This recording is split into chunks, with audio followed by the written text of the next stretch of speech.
To the press review, of course, anger and protests across the Muslim world after those strikes on a Gaza hospital, as the US President Joe Biden visited the region yesterday, and the British Prime Minister Rishi Sunak heads there today as well, Dipti. That's right. A lot of shock and anger in the front pages today. Stuart, this is from L'Humanité, the French communist paper, which says it's one horror too much on its front page of those strikes that targeted a civilian hospital in Gaza. The paper noting that, quote, this crime constitutes a new turning point in this war between Israel and Hamas. This is from the daily Emirati paper, The National, which also evokes here the shock and anger as the region reels from that hospital blast. And you see here pictures of protests across the Muslim world, from Ramallah to Tunis to Istanbul and Beirut here. So that paper really focusing on the backlash to these strikes. And there's also one word on the French papers that you'll see a lot today. This word here, l'embrasement, which I guess translates to sort of fiery escalation. It's on the front page of Libération, but also Le Parisien, which wonders how to avoid this conflict from transforming into a fiery escalation, a wider conflict across the region. What about papers in the region? What are they saying, Dipti? Well, this is from the Israeli press, the Jerusalem Post today, focusing on Joe Biden's visit, but also here focusing on who it says was responsible for that hit on that hospital in Gaza, saying it was the Palestinian Islamic Jihad responsible. The paper says Israel Defense Forces providing firm proof that absolves Israel of responsibility. Meanwhile, you have this from Al-Quds Al-Arabi. Al-Quds Al-Arabi is a London-based pan-Arab paper founded by Palestinian expats. It's now closer to Qatar, but in any case, the front page of this paper here, also looking at the aftermath of those strikes, but also the paper echoing or quoting Joe Biden's comments saying that Israel was not responsible for those strikes. The paper evoking Palestinian people's anger over the massacre.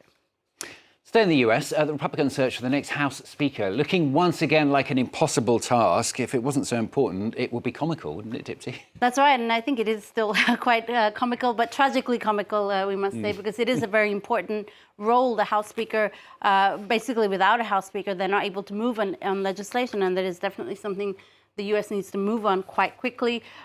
This is from the Washington Post, which focuses today on the latest candidate, Jim Jordan, who lost the second round of votes on Wednesday, which means that the next House leader search is still as ever fruitless as ever.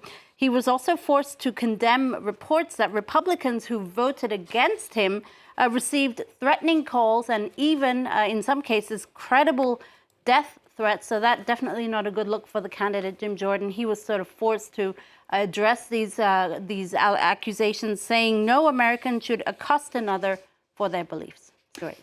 Now to the Frankfurt Book Fair. Not something we talk about often in the papers, but it's faced backlash over its decision to cancel an event. This is honouring a Palestinian writer. Yeah, her name is Adania Shibli, and her book, Minor Detail, which has been shortlisted for or longlisted for various prizes, was set to be honored at Frankfurt's Book Fair. The Frankfurt Book Fair is the biggest in the world. It's one of the most important dates on the calendar for the literary world.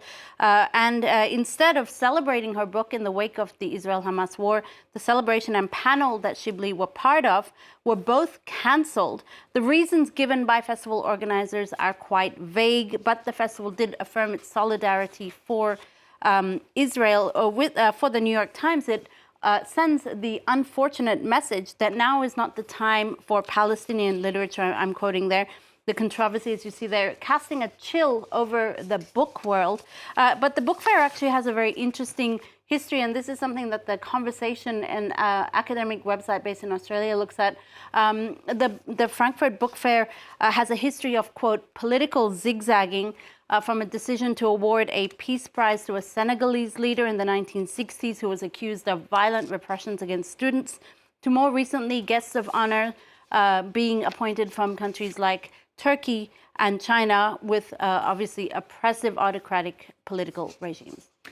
Finally, from Dipsy, let's lighten the mood a bit. I'm going to end on another controversy. This is a controversy that involves an airline boss, and I'm going to add a little script in here. It involves some nipples as well, basically, doesn't it? It does. It's very, very lowbrow compared to the controversy we just spoke about. This is the CEO of AirAsia. His name is Tony Fernandez, and he's received backlash for a post that he himself put up online, in which he basically brags about how great his job is, where he can get a massage and attend a business meeting at the same time. And this is him topless, getting massaged by a woman in a mask and an apron.